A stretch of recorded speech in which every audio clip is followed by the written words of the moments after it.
Good morning. You know what time it is. It is 8 a.m. Eastern Saturday morning, and it is time for a sales logic. I'm Meredith Elliott Powell, hanging out here with my partner, Mark Hunter. Hey, good morning, and hopefully you got my audio. Do you have my audio now? Yeah, much better, Mark. I can hear you now. Good, Good to good. start the Saturday morning with tech challenges. So we got a really good show today. This is probably one of my favorite topics. But tell the audience what is on the plate. Well, the topic is you're going to miss your sales goal. How to know if it's your sales process. We got a question that goes along with it. We got a great book from our friend Lee Sauls and our lightning round. Got to stick around for it. Top 10 things you need to know about your customers to be effective in sales. So let's dive into it. This topic here, you're going to miss your sales goal. How do you know if it's your sales process? Mark, I've been thinking about this a lot because I knew it was the topic today. And I'm trying to decide. If you're going to miss your sales goal, unless you're not doing your sales process, which could be the problem. If you just wrote the process down, kind of like, joining a gym and never going, if you're literally doing your sales process and it isn't getting you to the goal, then chances are it is your sales process. Something is broken in the sales process. I'm going to throw a little counter into that because there could be a seasonal shift. There could be a cyclical shift in the market. There could be something else going on. So there could be some external factors happening. But I think, those are probably things that you can't control. So, you can't blame those. You got to find a way to make your sales process fit the right market. So maybe what you have to do is your sales process could be broken. And part of the break might be the fact that you're targeting the wrong person because the person you are targeting is no longer in the market. Yeah, I think that is the point, right? Is that when external factors shift. We're now living in a marketplace where there is more change happening outside of your organization than in it. Then the very fact that you have to adjust and update your sales process is just part of being a salesperson. I guess what I'm saying is that if you're not hitting your sales goal and you're working your sales process, then if external factors change, your sales process is no longer relevant. Yeah, and let's break that down further because when we talk about the sales process, so many times it's the fact that you're just not going through the motions. You are literally not doing it. And I find salespeople, they are very quick to blame their company for having them do something for something. And really what it is they're not taking enough swings at the ball. They're not getting up to the plate. They are not making it. In other words, they're not even in the game. You've got to be in the game to really understand if your sales process is broken. And chances are there's something that you can tweak there, that you need to tweak there. Yeah, I think first of all, let's really just give a brief overview of what a sales prospect is. What a sales process is. Basically you've got your target market, you've done the prospecting, you know your ideal client. You qualify that client. So you don't have anybody going into your pipeline that isn't qualified, that doesn't meet your ideal. You know how many sales calls you've got to make a week, how many of those are cold outreach, how many of those are continuing in the follow-up process. You've got a set of distinct questions that you're asking. You're doing your research. You know how you're going to handle objections. You close. You follow up to get the deal to close, and you follow up to deepen and expand relationships. So that's just a really high level overview. But the point is, you have a documented sales process. If Mark or I came to work for you tomorrow, you could basically say, do this and you will be successful in our organization. Now, I'm going to break this down even further because if you work for an organization, in other words, you get a paycheck, you're part of a company, you probably have a standard process that you are supposed to adhere. Now, whether or not you do, that's a whole separate issue. If you're a solopreneur, if you're an insurance salesperson, you're like, you and I, we have our own respective companies. We don't have necessarily a defined process that we have to hold to. And that's where we get into trouble because in both of those situations, it comes down to whether or not you choose to do the steps. But the steps themselves, again, you can have a documented process. Just this morning, I was going through email and I got an email from somebody. Hey, I don't think I was clear in what I was saying. So let me explain this to you again. And this person just put back in the email the same garbage that they had put in the first email that I totally blew off. And I blew off the second one. So in other words, this salesperson thought they were going through the process, and maybe they were going through they were going through the process, but it sucked. It was pathetic. And this is the challenge, that you got to make sure that what you're doing is it delivering to the customer, which comes back to another premise. Are you really creating value for the customer, or are you just trying to create value for yourself? Yeah, I love what Doug is asking. He said, what if the process isn't broken, but the buyer has changed? Doug, such a good point, but that is in understanding if your buyer changed, your sales process is broken. And I think as salespeople, we get too caught up in our own ego because it worked in 2025. We assume it works in 2026. But even think about the fact that we're recording this podcast right now as we start to enter into the the last quarter of the year. We're right at the end of third quarter. Think about how much is going to be different in the last quarter of the year. We'll get through midterms here in the U.S. Who knows what's going to happen with the strait and with gas prices? I mean, maybe this thing will chug along and keep going. Maybe it will finally be over. But there's so much going on that it would make sense that that your sales process would need change. Doug, I'll give you a great example. Way back in 2008, I really focused so much on the financial services industry. Now, talk about a buyer that changed, because once Lehman collapsed, the whole bottom fell out of the financial services industry. It was time to update my sales process.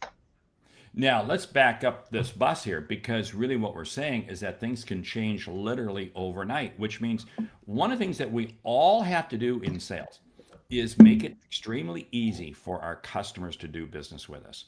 And this is a sales process change. Many people, I get to do a lot of work in technology, major complex sales, multi-year agreements, et cetera, et cetera. And some of these take so long to work through the system, 15, 16 buyers, the committee, and it just takes forever. And by the time they go through that process, the market's changed. We have to make it extremely simple. And this is what I'm advising every client I work with. Make it extremely simple for the customer to engage with you, at least initially. Once they initially engage with you, then you can begin stepping up and selling more. But you've got to get that initial sale in. Why? So they can begin to experience what it's like to work with you, what it's like to buy from you, what it's like to benefit from you. And this is a thing that I think in so many sales processes, we're still focused on this big opportunity, this big whale. You got to bring it down to something skinnier. Mark, what's the question this week? Yes, the question comes from Gina in Montreal. She says, I work in manufacturing sales, and in the 5 years I've held my position, this is the first year I'm going to miss my sales goal. Unless a miracle happens, I won't hit quota by the end of the year. Is it me, my sales process? Is it something else? And if it is me or my sales process, what do I do? It is spot on with what we are talking about right here. Because again, she's made her numbers in the past, not making them now. So here's a question. How do we evaluate if our customers changed? Well, I mean, first of all, we've talked so much, and Charlie, you're absolutely right. Sometimes it requires pivoting in sales. You have to be documenting your sales process. And this kind of makes me laugh because nobody fought this harder than me when I was in sales. I mean, I am such a sales personality. I am all about being out in the field. I don't want to enter anything. I don't want to document anything. I don't want any kind of details. And you talk about something that's really going to bite you, right? Because if I don't document my behaviors, I don't know what I've done. And if I don't know what I've done, I don't have any data to tell me what's working and what isn't working. And Gina, I'm going to answer your question. If you're not hitting your sales goal, it is you, it is your sales process, and it is something else. And you need to, the me is you need to get your ego out of the way and be willing to do things different. You need to analyze your sales process. Now, not all of your sales process is broken. So that's kind of the importance of tracking, because maybe you're getting the right client in to the funnel, but you're not asking the right questions. You're not uncovering. You can't get the deal across the finish line. You need to know why you can't. And that is something else, kind of to Doug Lehman's point. I mean, maybe the customer's changed. Maybe the environment has changed. So I would say it's all three. A critical thing you got to look at, though, and we can look at the process and look through everything. We've got to understand what are the benefits that the customer is receiving from working with us. And this is what so many salespeople fail to realize. What is the benefit that the customers are, what is it that they're receiving? And how is it helping them right now today? Because again, you could be selling something that provides great value to a customer, but if their marketplace has changed, then guess what? You're not as relevant. So you gotta look at the benefit, because that is oftentimes what has changed. You love the benefit, you've created, but it's not as relevant to the customer. Yeah, Terry Brock, you are so right. We need to regularly check the market and see if our process and systems are still valid. And in today's marketplace, chances are they are not still valid. Mark, I don't know about you, but I tell my clients, I update my sales process at least quarterly. Something changes every quarter. Even if my sales process is working, I'm still trying something different. Like, one of the things that I really added this past quarter that seems to be working for me is I put a lot of video into my sales process. I hadn't done that before. I created an entirely different follow-up system with my existing clients, people I delivered work for. The way that I thank them, the way that I appreciate them, all of that is different. Now, my sales process was working, but I'm still updating it and trying some different things. And when you update it, you got to be looking at the questions you're asking. Because again, so many times what happens is questions that you're asking a few years ago may not be working today. And this comes on to a question that I love asking today, asking the buyer, what are your KPIs? What are your KPIs? Because again, everybody, when they're making a decision, it really is somewhat personal. It may be a company decision, but they got to, how does it affect them? So I'm not hesitating in the least bit to ask customers, how does this fit, how does this fit in your KPIs, and what are your KPIs? And what I found is, I've had some blank looks, like, I'm not going to tell you what they are, but you know what it does? It communicates to the customer that you actually care about them. And that is absolutely key. Hey, I love Charlie's comment, a basic flow chart of where the problem is. That's what, this is what you've got to build out in the sales process. And as you do that, that's also going to begin to help tell you how many people are involved in the buying decision. Because many times there's far more people behind the curtain than who you're talking to. Which I think flows really well into what Bryn was saying. She said, first, you got to figure out where it stopped working. That's the importance of tracking your behaviors. It's kind of like starting a workout. If you want to build muscle, or you want to lose weight, or you want to, increase, your cardiovascular or whatever, you would track what you're doing and then see if the results are getting there. The thing about creating a sales process is you're throwing a little mud at the wall. You're saying, I think if I do these things, I will get this result. If it's not getting you that result, you need to dig in and figure out why. And Bryn gives us a great roadmap here. Is it top of the funnel? Is it getting beyond discovering and meeting all the stakeholders? Is it getting beyond proposal to verbal commitment? Is it getting it signed? Where is it breaking down? And so many times what happens is salespeople just look at that whole thing in one big motion. No, you got to break it down, because I know you and I experience this because we do a lot of sales meetings and conferences and so forth, that there can be seasonality. I mean, there are seasonality in when companies have sales meetings. So in other words, inbound leads, and again, we're both all about generating our own business, but there are inbound leads that come in. And again, there can be seasonal shifts in there. And you've got to be sensitive to that, because again, there are trends in the marketplace that you have to be aware of. Gina's jumping in. Yes, an introductory offer for building trust is a great one. This is so valuable. And right now in today's marketplace, it's about making it easy for the customer to do business with you. Now, I'm going to add to this. Introductory offer does not necessarily mean it's free. Don't think it's free because, again, free has no value connected to it. You've got to make sure that any introductory offer, the customer is putting skin in on the game to understand the value of what it is that you're providing. Yeah. Charlie's coming back in. He says the hardest part to determine is when to adjust your tactics is in an actively changing marketplace. The true skill is feeling market shifts and staying ahead instead of retroactively adjusting. So key, right? You want to be one step ahead. And that's why I think it's important on a quarterly basis to still try something, even if your sales process is working. You keep the basic sales process there, but still say, I'm going to try a couple of different things and see if maybe I can take it to another level. Mark, I was doing a sales podcast yesterday. I was doing an interview on a podcast, and we were talking about the fact that the stat is out there that 78% of salespeople don't hit their sales quota.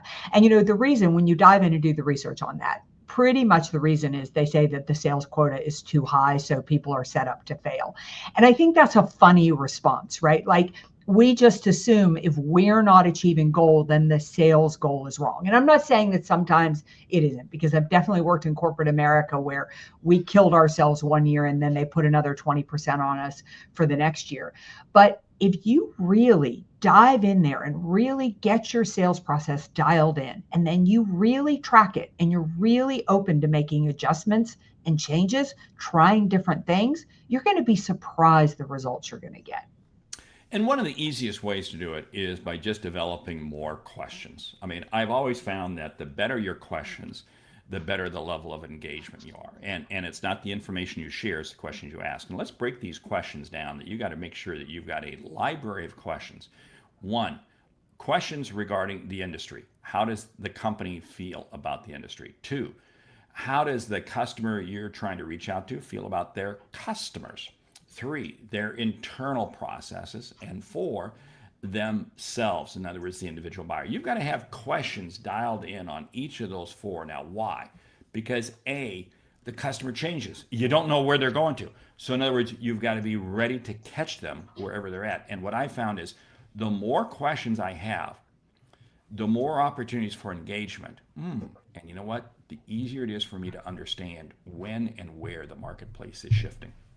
Yeah, I love what Doug is saying here. Sales differentiation, make it relevant input that you put into the processes. I mean, you've got to have relevant information in there. And Andy Greenberg, what a great suggestion.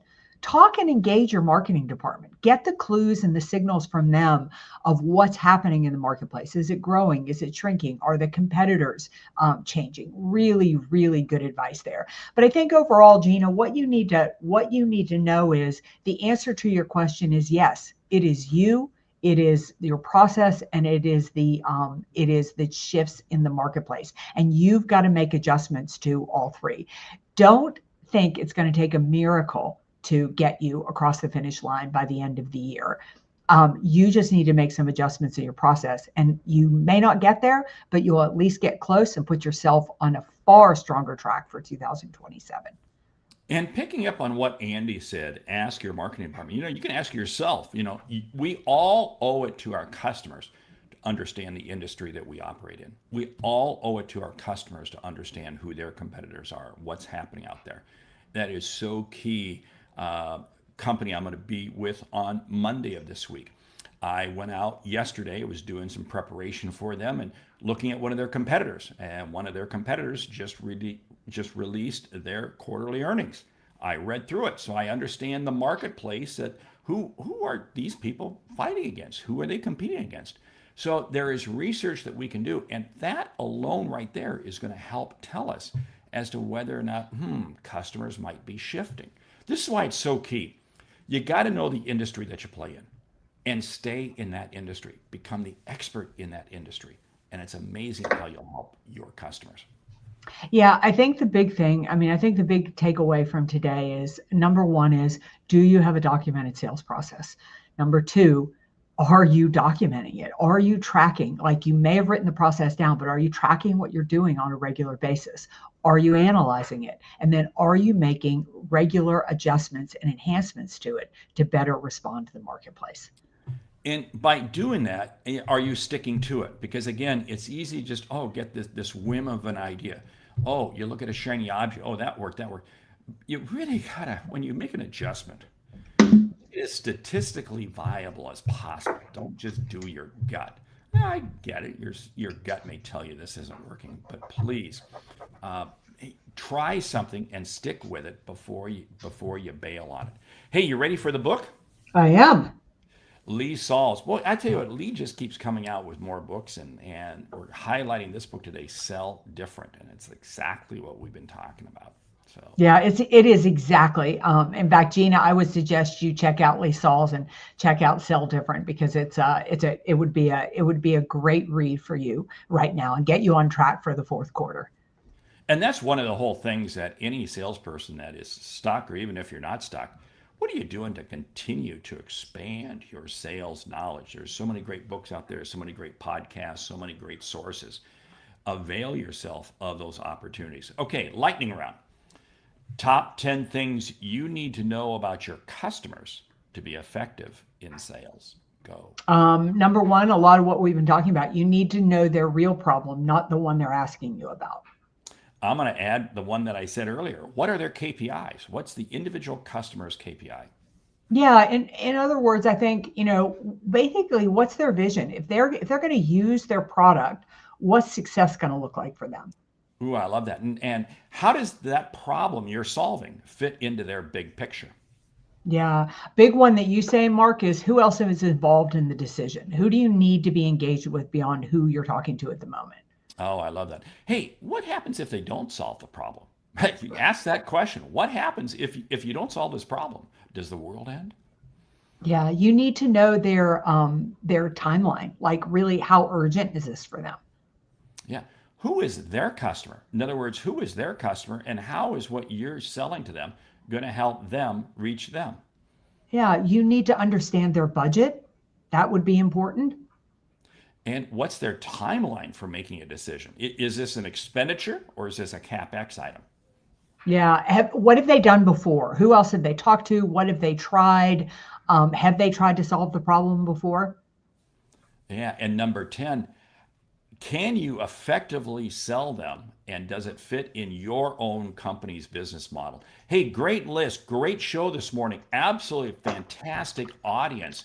With that, we want to say thank you for listening to Sales Logic this week. If you like what you hear, subscribe, rate, and review the show on your favorite podcast app. Something we've said has earned you a single dollar. Consider telling a friend about our show, because it's how we grow when we help you grow. I'm Mark Hunter.